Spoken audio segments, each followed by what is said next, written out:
Hello everyone, welcome to Hindi voice. पुराने ज़माने में बसरा में एक बड़ा ऐश्वर्यवान और न्यायप्रिय बादशाह राज करता था।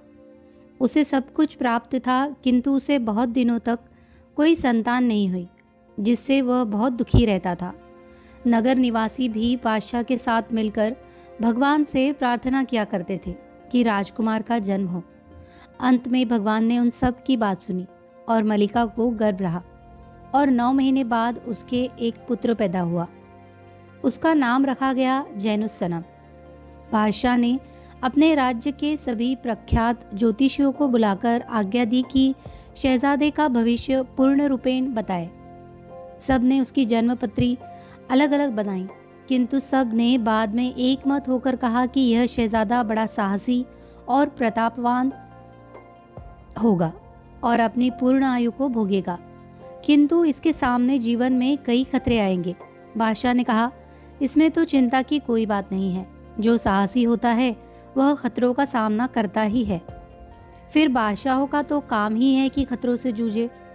यह खतरे और विपत्तियां ही बादशाहों को जीवन का मार्ग दिखाती है। तुम लोगों ने जी खुश करने वाली भविष्यवाणी की है। यह कहकर बादशाह ने ज्योतिषियों को अच्छा इनाम देकर विदा किया। शहजादा बड़ा हुआ तो उसकी शिक्षा दीक्षा के लिए प्रत्येक विषय के लिए योग्यतम गुणी नियुक्त किए गए। कुछ ही दिनों में वह प्रत्येक विद्या और कला में निपुण हो गया, किंतु बुढ़ापे की औलाद होने की वजह से वह लाड़ में कुछ बिगड़ भी गया और अपव्ययी हो गया। कुछ समय के बाद उसका पिता रोगग्रस्त हुआ और कोई दवा उस पर प्रभावकारी न हुई। मरने के पहले उसने जैनुस्सनम को नसीहत की कि तुम निठल्ले और स्वार्थी लोगों की संगत से बचना और अपव्यय न करना, और जैसा बादशाहों को शोभा देता है दंड और उदारता के नीतियों में संतुलन रखना। फिर बूढ़ा बादशाह मर गया। जैनुस्सनम ने निश्चित अवधि तक उसका मातम किया और फिर राज सिंहासन पर बैठा। अनुभव तो था नहीं। एक बारगी इतना कोष पाया तो दोनों हाथों से लुटाने लगा और भोग विलास में प्रवृत्त हो गया। उसकी माँ ने बहुत समझाने की कोशिश की, किंतु उसने उसकी बात अनसुनी कर दी। फलतः खजाना खाली हो गया, राज्य प्रबंध चौपट हो गया और सैनिक नौकरी छोड़ने लगे। अब उसकी समझ में आया कि कहाँ गड़बड़ हो गई। उसने अपने नौजवान मित्रों को उच्च पदों से हटा दिया और अनुभवी राज्य प्रबंधकों को रखा। उन्होंने उसे उसकी भूल बताई और किसी तरह राज्य प्रबंध चलाए रखा, किंतु अच्छी तरह राज्य संचालन के लिए धन की आवश्यकता थी और जैनुस्सनम रात दिन इसी चिंता में रहने लगा कि धन कहाँ से प्राप्त किया जाए। एक रात को उसने स्वप्न में देखा कि एक वृद्ध उससे मुस्कुराकर कह रहा है, ओ जैनुस्सनम, तुम ये बात समझ लो कि हर रंज के बाद खुशी आती है और हर विपत्ति के बाद सुख मिलता है। इसीलिए निराश न हो। यदि चाहते हो कि इस दुख से उबरो तो फौरन अकेले ही काहिरा चले जाओ, जो मिस्र की राजधानी है। वहाँ तुम्हारा भाग्य जागेगा और तुम्हारे दुख दूर हो जाएंगे। जगने पर उसने अपनी माँ से सपने का हाल कहा और ये भी कहा कि मैं अपना भाग्य जगाने को काहिरा जाऊँगा। उसकी माँ ने समझाया, बेटे, सपने तो रोज़ाना ही दिखाई देते हैं और अजीब अजीब दिखाई देते हैं। वे सच्चे थोड़े ही होते हैं। तुम्हें अकेले इतनी लंबी यात्रा नहीं करनी चाहिए। जैनुस्सनम जिद्दी तो था ही। कहने लगा, अम्मा, तुम कैसी बातें करती हो? ऐसे सपने गलत नहीं होते। बड़े बड़े नबियों को महत्वपूर्ण बातें सपने में ही दिखाई दी। मुझे जो वृद्ध सपने में दिखाई दिया वह कोई महान संत था। उसकी बात झूठी नहीं हो सकती। माँ ने उसे बहुत समझाना चाहा कि इस बेकार की खतरनाक यात्रा से बाज आए, किंतु जब जैनुस्सनम कोई बात मन में ठान लेता था तो उसे पूरा ही करके छोड़ता था। उसने राज्य का प्रबंध अपनी माँ के सुपुर्द किया और स्वयं गुप्त रूप से महल से निकलकर काहिरा की ओर रवाना हो गया। उसने अपने साथ एक भी आदमी न लिया। कई दिनों की जोखिम भरी और कष्टदायी यात्रा करने के बाद वह काहिरा के सुंदर और विशाल नगर में जा पहुंचा। थका हारा वह एक मस्जिद के अंदर जाकर सो रहा। उसने फिर स्वप्न में उसी बूढ़े को देखा जो कह रहा था, मैंने तुम्हारे साहस देखने के लिए तुम्हें काहिरा बुलाया था। तुम इस परीक्षा में पूरे उतरे। तुम बड़े शक्तिशाली राजा बनोगे। तुम बसरा लौट जाओ, वहीं पर तुम्हें अपार धनराशि मिलेगी। जैनुस्सनम जगा तो सोचने लगा कि इस बूढ़े ने मुझे अच्छा बेवकूफ़ बनाया। अगर बसरा ही में मुझे धन प्राप्त होनी थी तो काहिरा तक क्यों दौड़ाया? उसने सोचा कि यह भी अच्छा ही हुआ कि यह बात मैंने अपनी माँ के सिवा किसी और से नहीं कही, नहीं तो सभी लोग मेरी मूर्खता पर हंसते। खैर, बेचारा फिर बसरा को चल पड़ा और कुछ दिनों में वहाँ कुशलतापूर्वक पहुँच गया। उसकी माँ को उसके इतने जल्दी लौट आने पर आश्चर्य हुआ और उसने इसका कारण पूछा तो जैनुसनम ने काहिरा की मस्जिद में देखे दूसरे सपने का हाल बताया। माँ ने उसे धीरज देकर कहा, ठीक ही है बेटा, तुम्हें यही बसरा में यथेष्ट धन प्राप्त होगा। रात को जैनुसनम ने फिर सपने में उसी बूढ़े को देखा। वो कह रहा था, सुनो जैनुसनम, अब वह समय आ गया है जब तुम्हें अतुलित धनराशि मिलने वाली है। अब मेरी बात को ध्यान देकर सुनो। तुम्हारे पिता ने पहले अमुक जगह महल बनवाया था और वहाँ रहते थे। फिर उन्होंने यह महल बनवाया। पुराने महल में कोई नहीं रहता था। तुम वहाँ एक फावड़ा लेकर अकेले जाओ और ज़मीन खोदना शुरू करो। थोड़ी देर बाद तुम्हें बड़ा खजाना मिलेगा। जैनुसनम ने सुबह अपनी माँ को बताया कि रात को वही बूढ़ा फिर मेरे सपने में आया था और उसने ये कहा है। ये सुनकर उसकी माँ हंसने लगी। बोली, ये बूढ़ा भी अजीब है। 2 बार सपने में आकर उसने तुम्हें बेकार इधर से उधर दौड़ाया। अब तीसरी बार भी कुछ बकवास कर गया जिसका कोई मतलब नहीं हो सकता। जैनुसनम ने कहा, अब तो मुझे भी उसकी बात पर विश्वास नहीं रहा है, लेकिन यह अंतिम बार है जब उसकी बात मान रहा हूँ। इस बार भी कुछ हाथ न आया तो आइंदा उसकी बात पर ध्यान न दूंगा। माँ ने कहा, चलो यह भी करके देख लो। इतना तो स्पष्ट है कि पुराने मकान का सहन खोदने में काहिरा की यात्रा से कम मेहनत है। जैनुसनम ने कहा, कुछ अजब भी नहीं कि इस बार उसकी बात ठीक निकले। माँ ने कहा, तुम जो चाहे करो, मैं तो अब भी कहती हूँ कि यह सब बेकार की बातें हैं। जैनुसनम ने कुछ उत्तर दिया, किंतु माँ से छुपाकर उसने पुराने महल को खोदना शुरू कर दिया। उसने लगभग 1 गज गहरा गड्ढा खोद डाला, लेकिन वहाँ एक पैसा भी नहीं निकला। वह यकायक बैठ गया और सोचने लगा कि मैं फिर मूर्ख बना। मेरी माँ को मालूम होगा तो बहुत हंसेगी और कहेगी कि लड़का पागल हो गया है, बेकार ही महल खोद कर खराब कर दिया। कुछ देर सुस्ताने के बाद वह फिर उठा और खोदने लगा। अकस्मात उसका फावड़ा किसी कड़ी चीज़ पर पड़ा और उसने संभल कर खोदा तो संगमरमर की एक चट्टान पाई। उसको हटाया तो उसके नीचे सीढ़ियाँ दिखाई दी। उसने एक मोमबत्ती जलाई और उसके उजाले में सीढ़ियों से नीचे उतर गया। अंदर एक बड़ी दालान मिली जिसकी दीवारें चीनी मिट्टी की और छत बिल्लौर पत्थर की बनी थी और उसमें सीप की बनी हुई 4 तिपाइयाँ रखी थी। हर तिपाई पर 10 देगे समाक पत्थर की बनी थी। समाक एक सफ़ेद नरम पत्थर होता है। पहले उसने सोचा कि देगों में उम्दा शराब होगी, लेकिन उसने एक देग का ढक्कन खोला तो उसमें अशरफिया से भरा पाया। उसने और देगें भी अशरफियों से भरी पाई। अब उसने एक मुट्ठी अशरफिया ली और जाकर अपनी माँ को दिखाई। वह यह देखकर बड़े आश्चर्य में पड़ी। फिर बोली, बेटे, भगवान ने तुम पर कृपा की है, किंतु अब की बार इस धन को पहले की तरह न उड़ा देना। जैनुसनम ने कहा, विश्वास रखो, अब मैं तुमसे पूछे बगैर कुछ भी खर्च नहीं करूँगा। फिर उसकी माँ ने कहा कि मैं भी उस जगह जाकर वह धन देखना चाहती हूँ। जैनुसनम उसे ले गया। उसने अशरफियों से भरी 40 देगें देखी। फिर उसकी माँ ने इधर उधर नज़र दौड़ाई तो एक कोने में समाक पत्थर का बना हुआ एक और पात्र दिखाई दिया। जैनुसनम ने उसे खोल कर देखा तो उसमें सोने की बनी एक चाबी निकली। राजमाता ने कहा, निश्चय ही यहाँ कोई और खजाना है जिसकी चाबी यहाँ रखी है। वे लोग दालान में घूमकर देखने लगे कि चाबी कहाँ लग सकती है। ढूंढते ढूंढते उन्हें दालान के एक ओर एक दरवाज़ा दिखाई दिया जिसमें ताला लगा था। उन्होंने उसमें वह चाबी लगाई तो ताला खुल गया। ताला खोलकर वे लोग अंदर गए तो एक विशाल कक्ष देखा। उसमें आदमी की कमर जितने ऊंचे 9 सोने के खंभे बने थे। 8 खंभों के ऊपर अलग अलग मनुष्यों की हीरे की बनी मूर्तियां रखी थी, जिनके कारण वह कक्ष जगमग रहा था। जैनुसनम ने उन मूर्तियों का सौंदर्य देखता ही रह गया। 9वें खंभे पर कोई मूर्ति नहीं थी। उस खंभे पर एक सफ़ेद रेशमी कपड़ा मढ़ा था जिस पर लिखा था, प्रिय पुत्र, ये 8 मूर्तियाँ अनुपम और अमूल्य है, किंतु 9वें खंभे के लिए जो मूर्ति है वह इससे भी बढ़कर है। अगर तुम उसे भी प्राप्त करना चाहते हो तो काहिरा चले आओ। वहाँ मेरा पुराना सेवक मुबारक रहता है। वह वहाँ का प्रसिद्ध आदमी है और तुम्हें उसका मकान बगैर दिक्कत के मिल जाएगा। मुबारक को जब मालूम होगा कि तुम मेरे पुत्र हो तो वह उस जगह ले जाएगा जहाँ से नवी मूर्ति तुम्हें मिल सकती है। यह पढ़कर जैनुसनम और धन दौलत को भूल गया और उसे नवी मूर्ति प्राप्त करने की धुन सवार हो गई।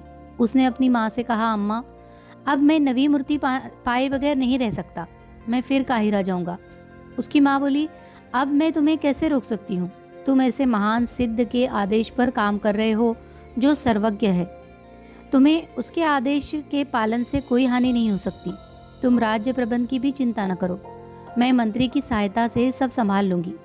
लेकिन अब तुम पहले की तरह अकेले न जाना। अब की बार तुम्हें अकेले जाने का आदेश भी नहीं दिया गया है। चुनांचे दूसरे दिन जैनुसनम ने कुछ चुने हुए सेवकों को साथ लेकर काहिरा की ओर चल दिया। कुछ दिनों बाद वह वहां कुशल पूर्वक पहुंचा। वहां जाकर लोगों से बातचीत की तो मालूम हुआ कि मुबारक सचमुच ही वहां का विख्यात नागरिक है। बादशाह को उसका घर ढूंढने में कोई कठिनाई नहीं हुई। उसका भवन विशाल था। दरवाजे पर आवाज लगाने पर एक नौकर ने द्वार खोला। जैनुसनम ने कहा, मैं परदेसी हूँ, तुम्हारे स्वामी की उदारता के बारे में बहुत कुछ सुना है। मैं चाहता हूँ कि उनका मेहमान बनूं। नौकर ने अंदर जाकर अपने स्वामी को यह बताया और उससे आदेश पाकर जैनुसनम को और उसके आदमियों को अंदर लेकर गया। जैनुसनम ने देखा कि वह मकान अंदर से और भी शानदार था। एक सजी हुई दालान में मुबारक उसकी प्रतीक्षा कर रहा था। उसे देखकर मुबारक ने उठकर सलाम किया और पूछा कि आप कौन हैं, कहाँ से आए हैं? जैनुसनम ने कहा, तुमने मुझे पहचाना नहीं? मैं बसरा के स्वर्गवासी बादशाह का पुत्र जैनुसनम हूँ।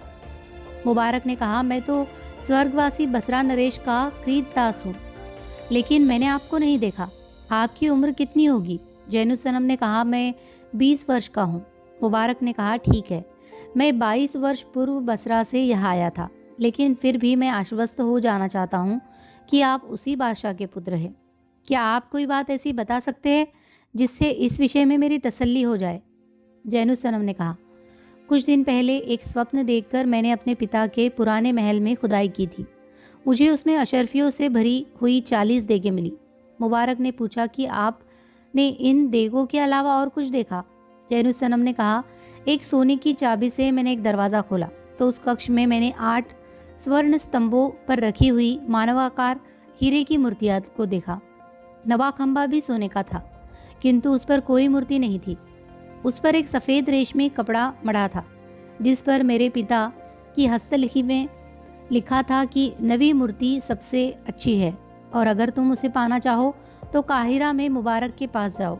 मुबारक यह सुनकर उसके पांव पर गिरकर बोला, निसंदेह आप मेरे स्वामी हैं, मैं आपको इच्छित स्थान पर अवश्य ले जाऊंगा, किंतु अभी आप थके हैं, 2-4 दिन आराम करें।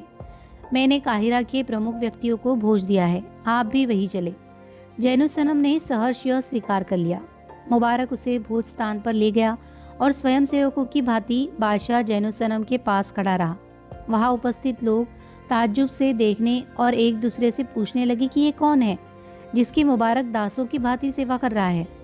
जब सब मेहमान खाना खत्म कर चुके तो मुबारक ने उनसे कहा, आप लोग आश्चर्य में होंगे कि मैं इस नवयुवक की इतनी सेवा क्यों कर रहा हूँ। आश्चर्य की कोई बात नहीं है, यह बसरा के बादशाह है। मैं इनके पिता का गुलाम था, वे मुझे मुक्त करने से पहले मर गए, अतएव अब मैं इनका गुलाम हूँ। यह अपने पिता के एकमात्र उत्तराधिकारी है। इस पर जैनुसनम ने कहा, मैं इस उपस्थित समूह के समक्ष घोषणा करता हूँ कि मैंने इन्हें अपनी दास्ता से मुक्त किया। सिर्फ एक बात जो अभी मैंने इनसे कही है, इन्हें करनी पड़ेगी। यह सुनकर मुबारक ने सिर झुकाकर शहजादे का आभार प्रकट किया। इसके बाद मदिरा का दौर चला। शाम तक सब लोग शराब पीते रहे। फिर मुबारक ने फल आदि देकर सबको विदा किया। जैनुसनम ने रात भर आराम किया और दूसरे दिन कहा, भाई अब मेरी यात्रा की थकान दूर हो गई है, मैं यहाँ घूमने नहीं बल्कि नवी मूर्ति लेने आया हूँ। अब यह आवश्यक है कि उस काम के लिए चला जाए। मुबारक ने कहा, अच्छी बात है, किंतु आपको एक बात जाननी जरूरी है। मार्ग में बहुत सी भयोत्पादक बातें होगी। यह आवश्यक है कि आप किसी बात से भय न खाएं और किसी बात पर ध्यान न दें। नवयुवक बादशाह ने कहा, आप इत्मीनान रखें, मैं किसी भूत प्रेत से न डरूंगा और जैसा आप कहेंगे वैसा ही करूंगा। वैसे भी मैं बादशाह हूँ, मुझे किसी बात से डरना नहीं चाहिए। मुबारक यह सुनकर आश्वस्त हुआ। उसने अपने नौकरों को यात्रा की तैयारी का आदेश दिया। दूसरे दिन वे दोनों घर से चले। मार्ग के दर्शनीय स्थल देखते हुए वे लोग कई दिनों बाद एक बहुत सकरे रास्ते से चलने लगे। मुबारक ने घोड़े और साथ के नौकर वही छोड़ दिए और आदेश दिया कि हम लोगों के लौटने तक तुम लोग यही हमारी प्रतीक्षा करना। अब वह जैनुसनम को लेकर पैदल चला। एक बार फिर उसने कहा, अब भयानक स्थान शुरू होता है, आप किसी अजीब से अजीब बात को देखकर भी डरिएगा नहीं। फिर वह उसे लेकर एक नदी के तट पर आकर बैठ गया और बोला, इस नदी को पार करके हमें अपने उद्देश्य की प्राप्ति होगी। जैनुसनम ने कहा, इतनी बड़ी नदी हम कैसे पार करेंगे, यहाँ तो कोई नाव भी नहीं है। मुबारक ने कहा, यहाँ अभी जिन्नों के बादशाह की भेजी हुई जादू की नाव आएगी। आपको मैं फिर चेतावनी देता हूँ कि उसका माझी कैसा भी अजीब दिखे, आप एक शब्द भी न निकाले और न भयभीत हो। आप आश्चर्यवश होकर उससे कुछ पूछताछ भी न करें। नाव पर चढ़ने के बाद एक शब्द भी आपके मुख से निकला कि तुरंत यह नाव अथाह जल में डूब जाएगी।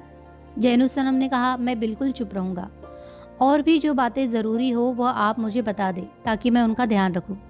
वे लोग ये बातें कर ही रहे थे कि उन्होंने एक चंदन की नाव जिसमें नीला रेशमी पाल लगा हुआ था अपनी ओर आते देखी। उस बड़ी नाव का केवट एक माझी था जिसका सिर हाथी का सा था और शेष शरीर सिंह सा जैसा। नाव किनारे पर आई तो उसने एक एक करके दोनों को अपनी सूंड से उठाकर नाव में बिठा दिया और पलक झपकते ही पार ले जाकर उसी प्रकार उन्हें दूसरे तट पर उतार दिया। फिर वह नाव अदृश्य हो गई। मुबारक बोला, अब हम लोग जिन्नों के देश में हैं। यहाँ की सुंदरता स्वर्गोपम है। देखिए कैसे लहलहाते खेत है, जिनके चारों ओर सुंदर फूल और सब्जियां लगी है। फलदार पेड़ की शाखाएं फलों के भार से धरती छू रही है। जगह जगह सुंदर पक्षी कलरव कर रहे हैं। जैनुसनम भी उस स्थान की शोभा देखकर मग्न हो गया। उसे लग रहा था कि उसकी रास्ते की थकान उतर गई है। वह बहुत देर तक वहाँ की प्राकृतिक सुषमा का आनंद लेता रहा। फिर दोनों आगे बढ़े और एक दिशा में चलने लगे। काफ़ी देर चलने के बाद वे एक किले के पास पहुँचे। यह किला हीरे से निर्मित था। किले के चारों ओर बड़ी गहरी और चौड़ी खाई थी। खाई और किले की दीवार के बीच लंबे और घने पेड़ थे जिन्होंने किले को लगभग छुपा रखा था। किले के मुख्य द्वार के सामने खाई पर 12 गज लंबा और 6 गज चौड़ा सीपी का पुल बना हुआ था। मुख्य द्वार पर भयानक जिन्नों का पहरा बैठा था ताकि बादशाह की अनुमति के बगैर कोई अंदर न जा सके। मुबारक वहीं ठहर गया। उसने जैनुसनम से कहा, अगर हम यहाँ से आगे बढ़े तो यह महाभयानक जिन हमें जीवित नहीं छोड़ेंगे। अब मैं हम दोनों की रक्षा के लिए मंत्र पढ़ूंगा जिससे यहाँ जिन हमारे समीप ना आ सके। यह कहकर मुबारक ने अपनी कमर से बंधा हुआ एक थैला खोला। उसमें 4 पटके थे। उसने एक पटका अपनी कमर और दूसरा अपनी पीठ पर बांधा। बाकी 2 पटके उसने इसी तरह बांधने के लिए जैनुसनम को दिए। फिर उसने ज़मीन पर 2 चादरें बिछाई। उन चादरों के कोनों और किनारों पर पत्थर रखकर उसने उन्हें स्थिर कर लिया। फिर वह जैनुसनम से बोला, अब मैं जिन्नों के बादशाह का आह्वान करता हूँ। उसी का यह किला है। अगर वह यहाँ किसी भयानक रूप में आएगा तो उसका मतलब यह होगा कि वह हमारे आने से प्रसन्न नहीं है और हम लोग बड़े दुख में पड़ जाएंगे। किंतु अगर वह मानवीय रूप में आया तो आपकी कामना पूर्ण हो जाएगी। आप इस बात का ध्यान रखें कि वह चाहे जो रूप भी धार कर आए उसे झुककर सलाम करे, किंतु किसी भी दशा में उस चादर या उन पटकों को अपने शरीर से अलग न होने दे। यह शरीर से अलग हुए कि आपका शरीरांत हो जाएगा। जिन्नों के बादशाह के आगमन पर आप यह कहे कि मेरे पिता का जो आपका सेवक था अब देहांत हो चुका है और जो कृपा आप मेरे पिता पर किया करते थे वह मुझ पर भी करे। जब वह पूछे कि मैं तुम पर कौन सी कृपा करूं, तो आप कहे कि मुझे अपने महल के तहखाने के लिए नवी मूर्ति भी दे दीजिए। इस प्रकार मुबारक ने जैनुसनम को सारी बातें दोबारा समझाई और फिर मंत्र पढ़ने लगा। कुछ ही देर में बड़े जोर से बादल गरजने लगा और एक ऐसा भयंकर शब्द हुआ कि जान पड़ता था कि ज़मीन फट जाएगी।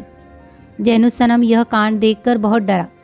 उसने बाहरी तौर पर तो शांति रखी किंतु उसका दिल जोरों से धड़कने लगा। मुबारक ने उसकी यह दशा देखी तो बोला, अब आपको घबराने की ज़रूरत नहीं। जितनी भयानकता होनी थी हो ली। अब यह अंधेरा भी छट जाएगा और उजाला हो जाएगा। ऐसा ही हुआ। कुछ ही क्षणों में बादल, बिजली सब गायब हो गए और प्रकाश फैल गया। उसके बाद जिन्नों का बादशाह एक सुंदर मनुष्य के रूप में प्रकट हुआ। मुबारक के समझाने के अनुसार जैनुस्सनम ने खड़े होकर झुककर जिन्नों के बादशाह को सलाम किया। जिन्नों का बादशाह मुस्कुराता हुआ उसके समीप आया और बोला, मेरे बेटे, तुम्हारा स्वर्गीय पिता मेरा बड़ा घनिष्ठ मित्र था। मुझे उससे बड़ा स्नेह था। जब भी वह मेरे पास आता मैं उसे हीरे की एक सुंदर मूर्ति भेंट में देता। वह उसे अपने साथ ले जाता। इस प्रकार मैंने उसे 8 मूर्तियाँ दी। मैंने उससे ये भी कहा कि तुम 9वीं मूर्ति के लिए भी स्वर्ण स्तंभ बनवाओ और उस पर एक सफ़ेद रेशमी चादर में अपने बेटे के लिए संदेश लिखकर छोड़ दो। तुमने वह संदेश पढ़ा और उसके अनुसार यहाँ आए हो। मैंने तुम्हारे पिता से प्रतिज्ञा की थी कि 9वीं मूर्ति मैं जैनुसनम को दूंगा। 9वीं मूर्ति सुंदरता में पहले की 8 मूर्तियों से कहीं अच्छी है। मैंने भी अपने प्रण के पालन हेतु वृद्ध के रूप में तुम्हें सपना दिया था और मैंने ही तुम्हारे पहले महल में छुपा हुआ खजाना तुम्हें दिलवाया था और तुमने अशरफियों की देगे पाई और फिर अंदर के कमरे में जाकर उसे खोलकर तुमने स्वर्ण स्तंभ पर स्थापित हीरक मूर्तियों को देखकर और फिर अपने पिता द्वारा लिखित संदेश को पढ़ा। मुझे मालूम है कि उस संदेश को पढ़कर ही तुम मुबारक के साथ यहाँ आए हो। उसके बाद जिन्नों के बादशाह ने कहा, तुम्हारी मनोकामना अवश्य पूरी होगी और तुम्हें तुम्हारी वांछित वस्तु मिलेगी। अगर मैं तुम्हारे पिता से उसका वादा न करता तो भी 9वीं मूर्ति तुम्हें ही देता, लेकिन उससे पहले तुम्हें मेरा एक काम करना होगा। तुम मेरे लिए एक कन्या लाओ। उसकी अवस्था 15 वर्ष की होनी चाहिए। वह रूपवती भी हो और उसका हृदय भी निर्मल हो। किंतु मैं तुम्हें चेतावनी देता हूँ, तुम उसके साथ भूलकर भी दुष्कर्म न करना, वरना तुम्हारी मृत्यु हो जाएगी। जैनुसनम ने कहा, मैं आपकी आज्ञानुसार आपके उपभोग के लिए एक 15 वर्ष की कन्या ज़रूर लाऊंगा, किंतु कठिनाई ये है कि मैं उसका बाह्य सौंदर्य तो देख सकता हूँ, किंतु उसके अंतःकरण का हाल मुझे किस प्रकार ज्ञात हो सकता है। हर मनुष्य एक दूसरे के दिल का हाल नहीं जानते। जिन्नों का बादशाह मुस्कुराकर बोला, तुम बुद्धिमान हो, तुम्हारी बात ठीक है। तुम मनुष्य तो एक दूसरे के दिल का हाल नहीं जानते। हम जिन लोग भी एक दूसरे के दिल की बात नहीं जान पाते, लेकिन मैं तुम्हारी कठिनाई दूर करूंगा। मैं तुम्हें एक दर्पण दूंगा। इस आईने से तुम्हें हर एक कन्या के अंतःकरण का ज्ञान हो जाएगा। जब तुम्हें कोई 15 वर्ष की सुंदरी मिले तो उसका रूप इस शीशे में देखना। यदि उसका अंतःकरण निर्मल होगा तो वह इस दर्पण में भी सुंदर दिखाई देगी, किंतु अगर उसका हृदय मलिन होगा तो वह इसमें कुरूप दिखाई देगी। किंतु उसकी पवित्रता अक्षुण्ण रखने की जो शर्त मैंने रखी है, मैं तुम्हें उसकी याद दिलाता हूँ। यह शर्त टूटी और तुमने उस कन्या को खराब किया तो मैं तुम्हारे प्राण ले लूँगा। इस बात में कोई रियायत नहीं होगी। जैनुसनम ने कहा कि मुझे आपकी शर्त मंजूर है। मैं कन्या को आपके पास पवित्र स्थिति में लाऊंगा। जिन्नों के बादशाह ने वह जादुई शीशा उसे देकर कहा, बेटे अब जाओ, यही शीशा तुम्हारे भाग्य को चमकाएगा। जैनुसनम और मुबारक दोनों ने जिन्नों के बादशाह को प्रणाम किया और वह गायब हो गया। यह दोनों फिर नदी के तट पर आए, जहाँ उस विचित्र मांझी ने उन्हें क्षण भर में ही दूसरे तट पर पहुंचा दिया। फिर वे उस जगह पर गए जहाँ उनके सेवक उनकी प्रतीक्षा में थे। वहां जाकर वे अपने घोड़ों पर सवार हुए और काहिरा पहुंच गए। काहिरा में जैनुसनम ने कुछ दिनों तक आराम किया। तत्पश्चात मुबारक से कहा कि अब मैं जिन्नों के बादशाह के लिए कन्या ढूंढने जाता हूँ। मुबारक ने कहा, इसके लिए बाहर जाना बेकार है। काहिरा में जितनी सुंदर कन्याएं हैं उतनी संसार में कहीं नहीं। जैनुसनम ने कहा, आपकी बात ठीक है, किंतु काहिरा की सुंदरियाँ मिले कैसे? मुबारक ने कहा, आप इसकी चिंता न करें। यहाँ एक बुढ़िया रहती है, वह सारे नगर की कन्याओं की खबर रखती है। मैं उसे बुलाकर यह काम उसके सुपुर्द करता हूँ। मुझे आशा है कि वह बगैर किसी कठिनाई के आपकी वांछित कन्या ले आएगी। यह कहकर मुबारक ने उस बुढ़िया को बुलाया। वह महाधूर्त थी और कुटनीपन के काम में अति निपुण थी। उसने 2-4 दिन ही में 20-15 वर्ष की सुंदरियाँ लाकर खड़ी कर दी। उन सबके चेहरे तो सौंदर्य में सूरज चांद को शर्माते थे, किंतु जब जैनुसनम ने उनका रूप जादू के दर्पण में देखा तो हर एक को कुरूप पाया। एक भी लड़की ऐसी नहीं मिली जो उस दर्पण में सुंदर दिखाई देती। अब तो मजबूरी में दूसरी जगह तलाश करना ही था। जैनुसनम और मुबारक दोनों बगदाद आए और एक बड़ा सा मकान लेकर रहने लगे। वे बड़ी उदारता बरतते और रोज़ाना सैकड़ों आदमी उनके घर खाना खाते। उस मोहल्ले में मुराद नामक एक ईर्ष्यालु व्यक्ति रहता था, जो प्रत्येक धनवान से जलता था क्योंकि वह स्वयं निर्धन था। वह जैनुसनम की उदारता का यह यश सुनते सुनते कुढ़ता रहता था। एक दिन शाम की नमाज के बाद मस्जिद में बैठकर मुराद ने मोहल्ले वालों से कहा, भाइयों, सुना है हमारी गली में एक आदमी रहने आया लगा है जो बेतहाशा धन लुटाता है। शहर में शायद ही कोई ऐसा आदमी हो जिसकी उसने सहायता न की हो। मुझे तो ऐसा मालूम होता है कि कोई चोर डाकू है, वरना उसके पास इतना धन कहाँ से आया। हम लोगों को सावधान रहना चाहिए। खलीफा को मालूम हुआ कि हमारी गली में कोई अपराधी रहता है तो हम सब भी जाएंगे। लोगों ने कहा, तुम ठीक कहते हो, हमें इस आदमी की शिकायत कोतवाल से कर देनी चाहिए। तुम खुद ही यह काम क्यों नहीं कर देते? मुराद बोला, अच्छी बात है, कल मैं ही कोतवाल से उसकी शिकायत करूंगा। मुराद को पता नहीं था कि किंतु उन आदमियों के बीच मुबारक भी बैठा सारी बातें सुन रहा था। दूसरे दिन सुबह मुबारक एक थैली में 5 अशरफिया और कुछ रेशमी थान लेकर मुराद के घर गया। मुराद ने उसे देखकर कटु स्वर में पूछा, तुम कौन हो और यहाँ किस लिए आए हो?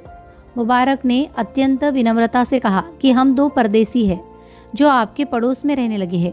फिर उसने अशरफियों की थैली और रेशमी थान उसे देकर कहा, मेरे मालिक शहजादे ने आपकी सच्चरित्रता की ख्याति सुनकर मुझे आपके पास भेजा है और कहलवाया है कि यह तुच्छ भेंट स्वीकार करे, मुझे अपना सेवक समझे और अवसर मिले तो दर्शन दे।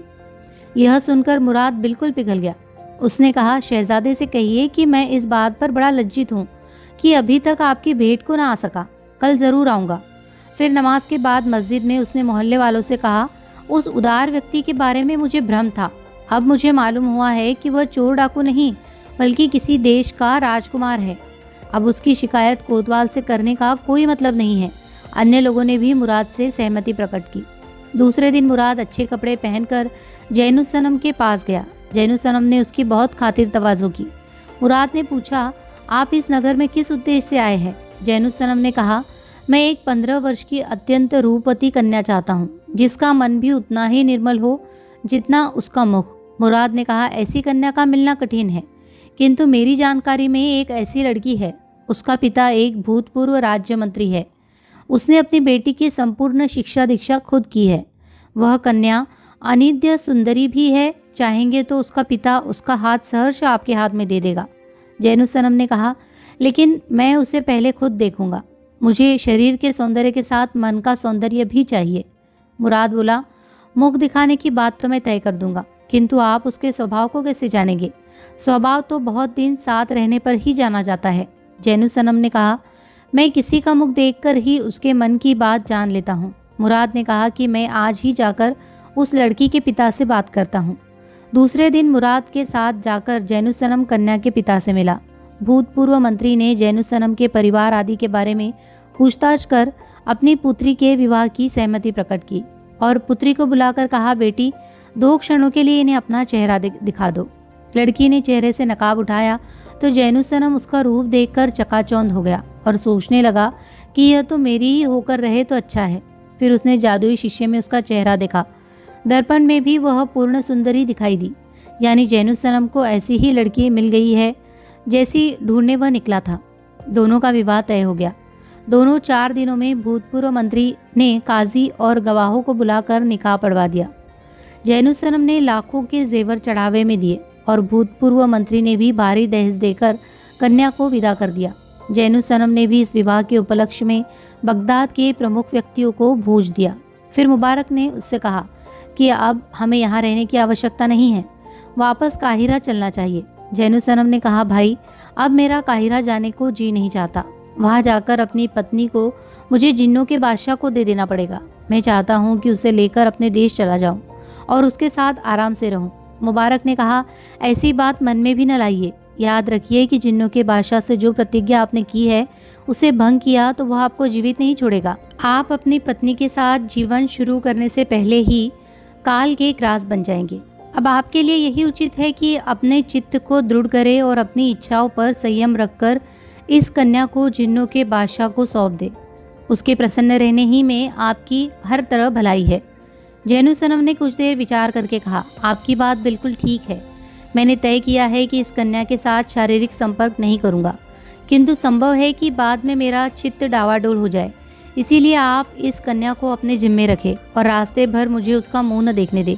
इसके बाद मुबारक ने यात्रा की तैयारी पूरी की और सारे साज सामान के साथ काहिरा होते हुए जिन्नों के देश की ओर यह सब लोग चले। सुंदरी ने जब यह देखा कि मेरा पति मेरे सामने नहीं आता, तो उसने एक दिन मुबारक से इस बारे में प्रश्न किया। मुबारक ने कहा, सुंदरी, तू अपने पति को कभी नहीं देख सकेगी। उसने तुझसे विवाह अपनी पत्नी बनाने के लिए नहीं, बल्कि जिन्नों के बादशाह को देने के लिए किया था। वो तो तुम्हें बहुत चाहता है, किंतु अगर उसने तुम्हें जिन्नों के बादशाह को न दिया तो उसके हाथ से मारा जाएगा। वह यह सुनकर रोने लगी और बोली, तुम लोग कयामत में खुदा को क्या मुंह दिखाओगे? तुम विवाह का ढोंग रचाकर मुझे जिन्नों के हाथों से मरवाने के लिए लाए हो। वे दोनों भी दुखी हुए, किंतु कर ही क्या सकते थे। जैनुसनम ने कन्या को जिन्नों के बादशाह को भेंट दिया, तो वह उसे देखकर बड़ा खुश हुआ और बोला, मैं तुमसे बहुत खुश हूँ कि तुम मेरे लिए ऐसी अच्छी कन्या लाए। अब तुम तुरंत अपने देश जाओ, वहाँ तुम्हें तहखाने में नवे खंबे पर वांछित हीरक मूर्ति मिलेगी। जैनुसनम उससे विदा होकर मुबारक के साथ काहिरा गया। फिर कुछ दिन वहाँ रहकर बसरा की ओर रवाना हुआ। इस सारे अरसे में वह अपनी सुंदरी पत्नी को याद करके रोता रहा, जिससे उसने मरने के लिए जिन्नों के बादशाह को दे दिया था, और वह भी उसके और उसके पिता के साथ छल करके। सारे रास्ते शोक मग्न रहकर वह बसरा पहुंचा। उसके मंत्री और सभासद उसकी वापसी पर बहुत खुश हुए। सबसे मिलने जुलने के बाद वह अपनी माँ के महल में गया और उसे यात्रा का पूरा वृत्तांत बताया और कहा कि बगदाद के भूतपूर्व मंत्री की पुत्री से विवाह करके उसे जिन्नों के बादशाह को दे आया हूँ। बुढ़िया ने अत्यंत प्रसन्न होकर कहा, अब तुम्हें ज़रूर नवी हीरे की मूर्ति मिल जाएगी। अब तुम उस जगह चलो जहाँ पहले वाली 8 मूर्तियाँ हैं। जैनुसनम ने मुंह से तो कुछ न कहा, किंतु मन में कहता रहा कि ऐसी सुंदर जीवित मूर्ति को खोने के बाद मैं मुर्दा मूर्ति लेकर क्या करूँगा। इसी कुढ़न को लिए वो माँ के साथ तहखाने में आया, किंतु वहाँ जाकर देखा कि नवे खंबे पर हीरे के बदले एक सुंदरी खड़ी है। पास जाकर देखा तो वही कन्या थी जिससे उसने विवाह किया था। जैनुसनम उसे देखकर स्तंभित रह गया। सुंदरी बोली, तुम्हें तो दुख हो रहा होगा कि इसे तो मैं मरने के लिए छोड़ आया था, यह फिर मेरे सिर पड़ गई। जैनुसनम ने कहा, भगवान ही जानता है कि तुम्हें छोड़ने का मुझे कितना दुख था, किंतु मैं वचनबद्ध था, और फिर इस बात का डर था कि वचन तोड़ने पर जिन्नों का बादशाह मुझे मार डालेगा। मैंने तो रास्ते में भी कई बार सोचा कि वचन तोड़कर तुम्हें अपने महल में ले आऊं, किंतु मेरे वयोवृद्ध मित्र ने मुझे इस बात से रोके रखा। मुझे नवी मूर्ति की बिल्कुल चिंता नहीं थी, किंतु मुबारक ने जिन्नों के बादशाह को नाराज करने से मुझे बाज रखा। अब मैं तुम्हें बैठे ही पा लिया है। अब मुझे नवी मूर्ति की तो क्या, सारे संसार के धन दौलत और राजपाट की कोई परवाह नहीं है। जैनुसनम की माँ आश्चर्य के साथ यह सब बातें देख सुन रही थी कि अचानक एक घनघोर शब्द हुआ और सारा भवन हिलने लगा। जैनुसनम की माँ यह देखकर और घबराई और चीख पड़ी। इतने में जिन्नों का बादशाह मनुष्य रूप में प्रकट हुआ और जैनुसनम की माँ से बोला, मलिका, मैं तुम्हारे पुत्र से ही स्नेह रखता था। मैं इसे सफल बादशाह देखना चाहता था, इसीलिए मैंने तरह तरह से इसके शौर्य, विनय, आत्मसंयम और प्रतिज्ञा पालन की परीक्षा ली। यह सुंदरी और सच्चरित्र कन्या भी मैंने अपने लिए नहीं, वास्तव में तुम्हारे पुत्र के लिए चुनी थी। इसीलिए मैंने इसे यहाँ पहुँचा दिया, और यह लो, नवे खंभे पर लगाने के लिए यह हीरक मूर्ति भी लो। यह कहकर उसने खंभे पर हीरक मूर्ति लगाई और गायब हो गया। सब लोग बहुत खुश हुए और राज्य में कई दिनों तक बादशाह के विवाह का महोत्सव रहा। कहानी अगर आपको अच्छी लगी हो तो प्लीज़ इसे लाइक कीजिए, शेयर कीजिए और कमेंट कीजिए।